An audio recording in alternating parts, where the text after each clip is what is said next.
Morning all of you. BSc final में अपने unit 3 चल रही थी ऑर्गेनोमेटेलिक कंपाउंड्स, और उसके अंदर हमने पढ़ा था इससे पहले वाली क्लास के अंदर जो विभिन्न मेटल्स हैं उनकी ऑर्गेनोमेटेलिक कंपाउंड पढ़े थे, एल्यूमिनियम, टाइटेनियम वगैरह के। और उसके बाद में पढ़ा था हमने होमोजीनियस कैटालाइसिस, समान हाइड्रोजनीकरण। उसके अंदर उत्प्रेरक के रूप में हमने लिया था वहाँ पे विल्किंसन उत्प्रेरक। ठीक है, उसके बाद अपना नेक्स्ट टॉपिक रहेगा इसके अंदर सम ऑर्गेनोमेटेलिक कंपाउंड्स। और सम ऑर्गेनोमेटेलिक कंपाउंड्स के अंदर हम मेटल कार्बोनिल चल रहा था अपना, और मेटल कार्बोनिल्स के अंदर अपना फर्स्ट मेटल कार्बोनिल 3 है आपके सिलेबस में, उसमें से फर्स्ट रहेगा NiCO4। तो हेडिंग लिखेंगे सम मेटल कार्बोनिल्स। सम यानी कुछ कारक, कुछ धातु कार्बोनिल ये पढ़ने। उसके अंदर फर्स्ट धातु कार्बोनिल रहेगा अपना निकल टेट्रा कार्बोनिल। तो इसका नाम क्या रहेगा? नाम रहेगा इसका निकल टेट्रा कार्बोनिल, कॉमन नेम है और इसी नाम से इसको जाना जाता है, निकल टेट्रा कार्बोनिल, ये नाम रहेगा। उसके बाद में लिखा देगा इसके अंदर कि निकल टेट्रा कार्बोनिल में निकल शून्य ऑक्सीडेशन स्टेट में होता है। सबसे पहले इसका नाम लिखेंगे निकल टेट्रा कार्बोनिल। उसके बाद में इसमें लिखा जाएगा कि NiCO4 में या निकल टेट्रा कार्बोनिल में निकल टेट्रा कार्बोनिल में निकल शून्य ऑक्सीडेशन स्टेट में होता है। उसके बाद में आता है कि जितने भी धातु कार्बोनिलों की खोज हुई है अभी तक, उनमें सबसे पहले निकल टेट्रा कार्बोनिल की खोज है वो हुई थी। तो सबसे पहला धातु कार्बोनिल है जिसकी खोज हुई थी वो रहेगा आपके निकल टेट्रा कार्बोनिल। ये 3 बातें लिखनी है इसके अंदर।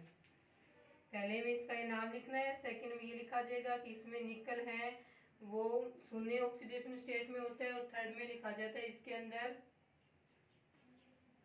कि सबसे पहले निकल टेट्रा कार्बोनिल की खोज है वो हुई थी। ये 3 लिखने के बाद में हम इसके अंदर पढ़ेंगे कि NiCO4 या निकल टेट्रा कार्बोनिल है उसका सिंथेसिस या संश्लेषण किस प्रकार से होता है, यानी किस प्रकार से निकल टेट्रा कार्बोनिल को बनाया जाता है।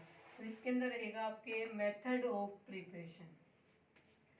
फर्स्ट हेडिंग रहेगी NiCO4 में 3 लाइन लिखने के बाद में रहेगी आपकी मेथड ऑफ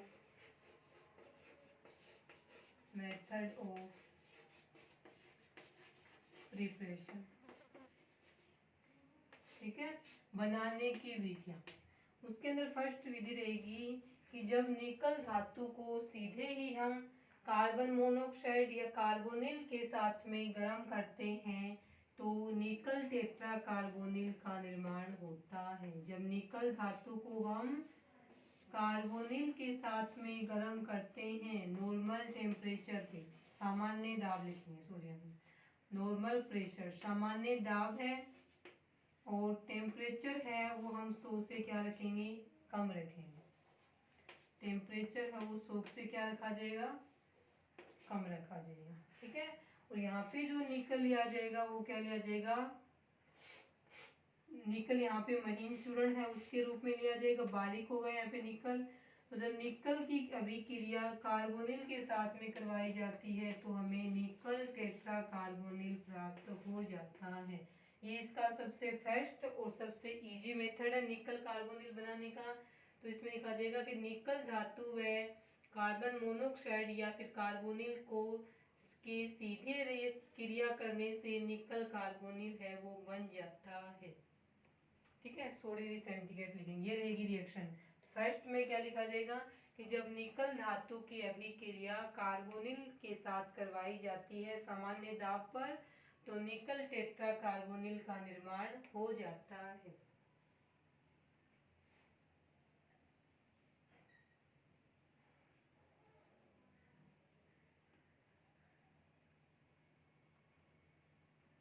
देखें ये रिएक्शन इसके अंदर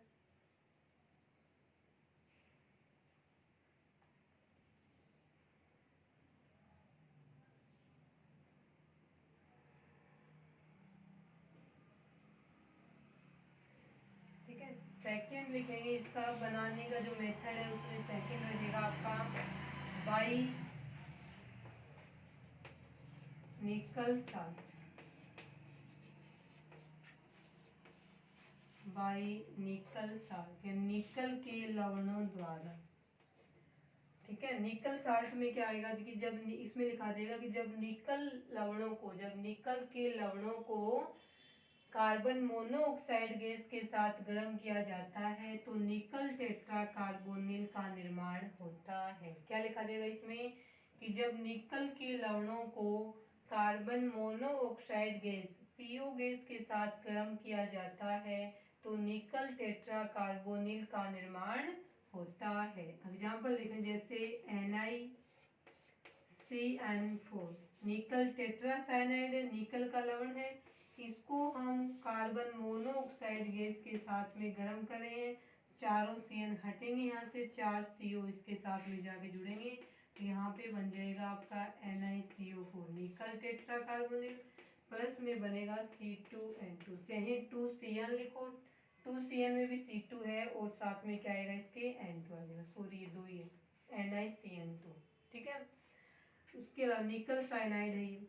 यदि हम दूसरा साल्ट देखें निकल का सल्फाइड, निकल सल्फाइड, इसको भी जब हम कार्बन मोनोऑक्साइड गैस के साथ गर्म करेंगे तो इससे भी यही बनेगा NiCO4 प्लस में S। तो इसमें लिखा जाएगा ये दोनों निकल साल्ट है, निकल साइनाइड और निकल सल्फाइड, इन दोनों को ही जब कार्बन मोनोऑक्साइड गैस के साथ गर्म करते हैं तो निकल टेट्रा कार्बोनिल का निर्माण है वो हो जाता है। लिखें दोनों रिएक्शन।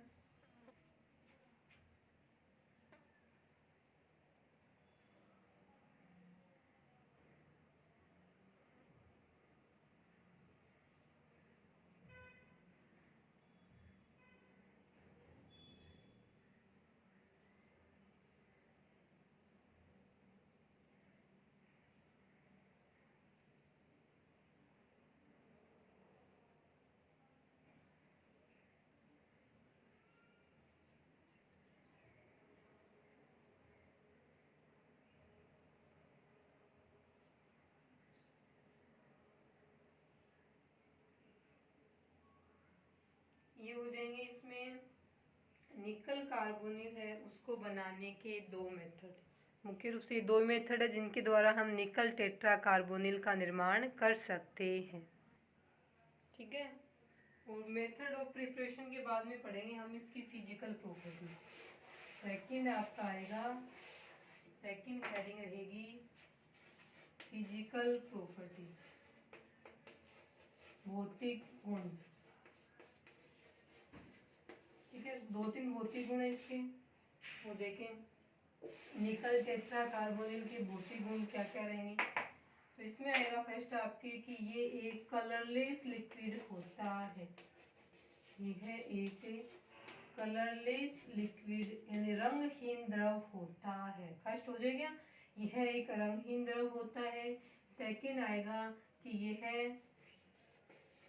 बेंजीन विलायक में, बेंजीन सॉल्वेंट में सोल्यूबल विलेसिल तथा H2O सॉल्वेंट में क्या होता है अनसोल्यूबल या अविलेसिल होता है। सेकंड हो गया। थर्ड रहेगी यह विषैली प्रकृति है, यानी इसकी नेचर होती है पॉइजन नेचर है वो होती है। तो ये 3 फिजिकल प्रॉपर्टी रहेंगी मेन। फिजिकल प्रॉपर्टी वैसे इंपॉर्टेंट नहीं होती, कहीं भी नहीं पूछी जाती है। फर्स्ट रहेगी ये रंगहीन द्रव होता है, सेकंड रहेगी ये बेंजीन में विलेसिल तथा H2O में अविलेय होता है, और थर्ड जो इसकी फिजिकल प्रॉपर्टी है वो आएगी कि यह विषैली प्रकृति का, पॉइजन नेचर विषैली प्रकृति का होता है। ये थी इसकी फिजिकल प्रॉपर्टीज, रंगहीन द्रव, बेंजीन में विलेसिल, H2O में अविलेसिल, और थर्ड रहेगा यह विषैली प्रकृति का होता है। फिजिकल प्रॉपर्टीज के बाद में हम पढ़ेंगे इसकी केमिकल प्रॉपर्टीज यानी रासायनिक गुण। ठीक है, थर्ड पढ़ा जाएगा इसमें केमिकल प्रॉपर्टीज या रासायनिक गुण। इसकी 5-6 केमिकल रिएक्शंस हैं, वो पढ़ेंगे हम इसके अंदर। सबसे पहले इसके अंदर केमिकल रिएक्शन में reaction with reaction with H2SO4 sulphuric अम्ल के साथ में अभिक्रिया। ठीक है, तो इसमें लिखा जाएगा कि जब निकल टेट्राकार्बोनिल सल्फ्यूरिक अम्ल के साथ अभिक्रिया करता है तो निकल सल्फेट का निर्माण हो जाता है। रिएक्शन देखें आप, NiCO4 प्लस में H2SO4। ठीक है, निकल टेट्राकार्बोनिल ने H2SO4 के साथ में रिएक्शन कर ली, तो यहाँ से क्या बनेगा, निकल SO4 निकल सल्फेट प्लस में H2 प्लस में 4CO, 4 CO निकल जाएंगे, यहाँ से SO4 इसके साथ जाके जुड़ेगा, H2 है वो अलग से आ जाएगा, Ni अलग हो जाएंगे, चारों CO अलग हो जाएंगे, 4CO अलग आ गया, दोनों हाइड्रोजन अलग होंगे H2 के रूप में, और SO4 है वो यहाँ पे जुड़ जाएगा। SO4 नेगेटिव 2 है ना, ये यहाँ आएगा और इसमें Ni के साथ में जुड़ेगा, H2 अलग होगा और ये CO4 है वो अलग हो जाएंगे, तो ये बन गए यहाँ पे निकल सल्फेट। तो इसमें लिखा जाएगा कि जब निकल टेट्राकार्बोनिल की अभिक्रिया H2SO4 के साथ में करवाई जाती है तो निकल सल्फेट का निर्माण हो जाता है। ठीक है, लिखें ये रिएक्शन।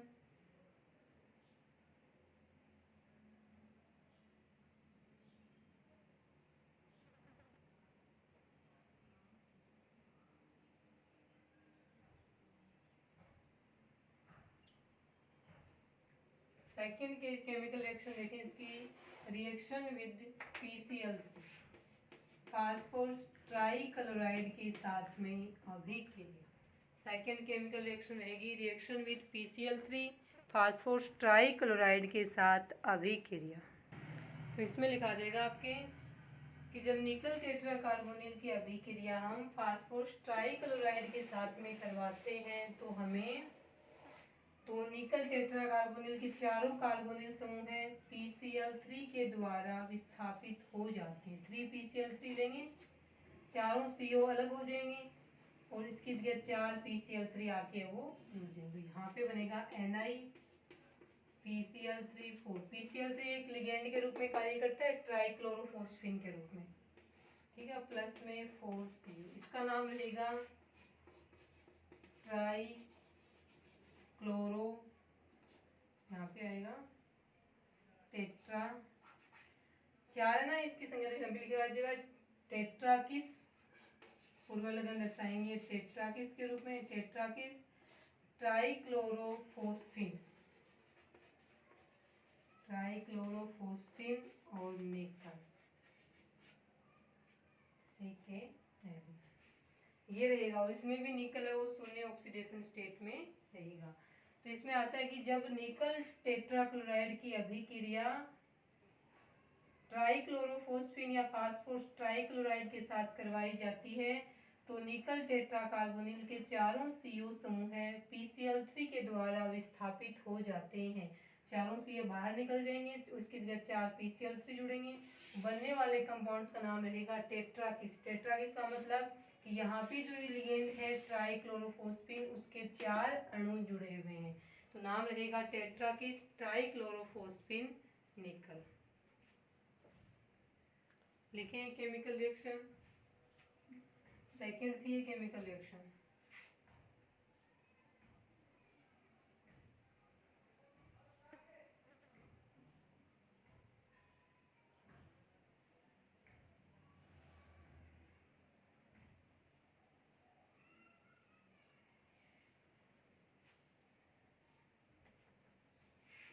थर्ड देखें reaction with alkyl iso cyanide, reaction with alkyl isocyanide. Third chemical reaction रहेगी इसकी। तो इसके अंदर देखो कि जब NiCO4 है इसकी रिएक्शन एल्किल आइसोसाइनाइड RNC इसके साथ में करवा रहे हैं, इसको मैं इस प्रकार से एल्किल आइसोसाइनाइड, ये रहता है एल्किल आइसोसाइनाइड, इसके साथ में करवाएंगे, 4 अणु लेंगे, ये चारों एल्किल आइसोसाइनेट के जो अणु है वो चारों कार्बोनिल को विस्थापित करके इसके जगह जुड़ेंगे। तो NiCnR4 प्लस में 4CO। तो यहाँ पे जो एक क्रिस्टल बनेगा उसका कलर रहेगा येलो। येलो कलर का क्रिस्टल है वो बन जाता है। तो जब निकल टेट्रा कार्बोनिल की अभिक्रिया एल्किल आइसोसाइनाइड, जिसका नाम रहेगा एल्किल आइसोसाइनाइड के साथ करवाई जाती है, तो एल्किल साइनाइड के अणु है वो कार्बोनिल को विस्थापित करके उसके जगह जुड़ जाते हैं, जिसे येलो कलर का या पीले रंग का क्रिस्टल है वो प्राप्त हो जाता है।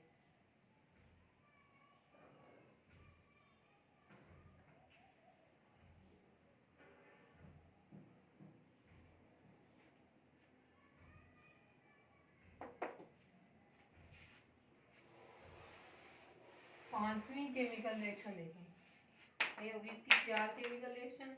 उसके बाद में 5th या 5 नंबर केमिकल रिएक्शन में देखें क्या होगा। 5 नंबर में ये होगा कि जब निकल टेट्रा कार्बोनिल को गर्म किया जाता है 180 डिग्री सेंटीग्रेड पे गर्म करेंगे तो NiCO4 का वियोजन हो जाता है, यानी ये टूट जाएगा 180 डिग्री सेंटीग्रेड पर। अकेले कोई गर्म करना है तो हमें निकल धातु प्लस में 4CO प्राप्त हो जाएगा। यहाँ पे ये जो निकल धातु प्राप्त होती है वो क्या होती है, शुद्ध होती है। और ये जो रिएक्शन का नाम है वो क्या है, मोन प्रोसेस।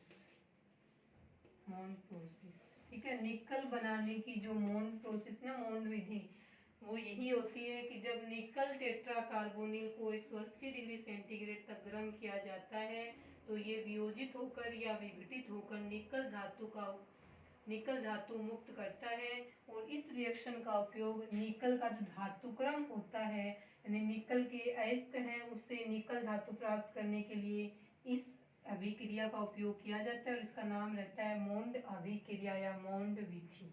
ठीक है, वो यही है मोंड विधि। उसमें निकल टेट्रा कार्बोनिल को 180 डिग्री तक गर्म करेंगे तो शुद्ध निकल धातु है वो प्राप्त होती है। और निकल धातु बनाने की ये सबसे अच्छी विधि है वो मानी जाती है, इसे मोंड विधि कहेंगे।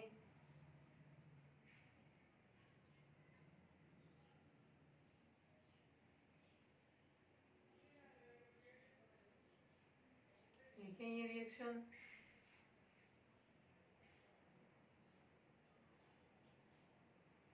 दो केमिकल रिएक्शन हो रहे हैं इसकी, मोन प्रोसेस है। 6 नंबर पे लिखे आप reaction with halogen. Reaction with halogen या फिर H2 लिख देंगे इसको। ठीक है, कोई भी हैलोजन है उसके साथ में रिएक्शन होगी इसमें इसकी। तो देखिए रिएक्शन में क्या आएगा, हैलोजन के साथ में रिएक्शन करने से क्या बनेगा। तो इसमें आएगा हैलोजन वाले में कि जब निकल टेट्रा क्लोराइड की अभिक्रिया किसी हैलोजन के साथ, जैसे हमने Cl2 के साथ में करवा दी, तो निकल टेट्रा कार्बोनिल की अभिक्रिया किसी हैलोजन के साथ करवाई जाती है तो निकल के हैलाइड का निर्माण होता है। तो यहाँ बन जाएगा NiCl2 प्लस में बन जाएगा 4CO। इसका नाम रहेगा निकल डाइक्लोराइड। निकल डाइक्लोराइड ये इसका नाम लेगा। तो इसमें ये लिखा जाएगा रिएक्शन विद हैलोजन में कि जब निकल टेट्रा कार्बोनिल की अभिक्रिया किसी हैलोजन के साथ करवाई जाती है तो निकल हैलाइड का फॉर्मेशन हो जाता है। क्लोराइड, क्लोरीन लिया हैलोजन में तो क्लोराइड बनेगा, ब्रोमीन लेंगे तो ब्रोमाइड बनेगा, आयोडीन लेंगे तो आयोडाइड बन जाएगा। ठीक है, तो इस प्रकार से हैलोजन के साथ रिएक्शन करने पर निकल के हैलाइड्स का फॉर्मेशन है वो हो जाता है। लिखें ये केमिकल रिएक्शन।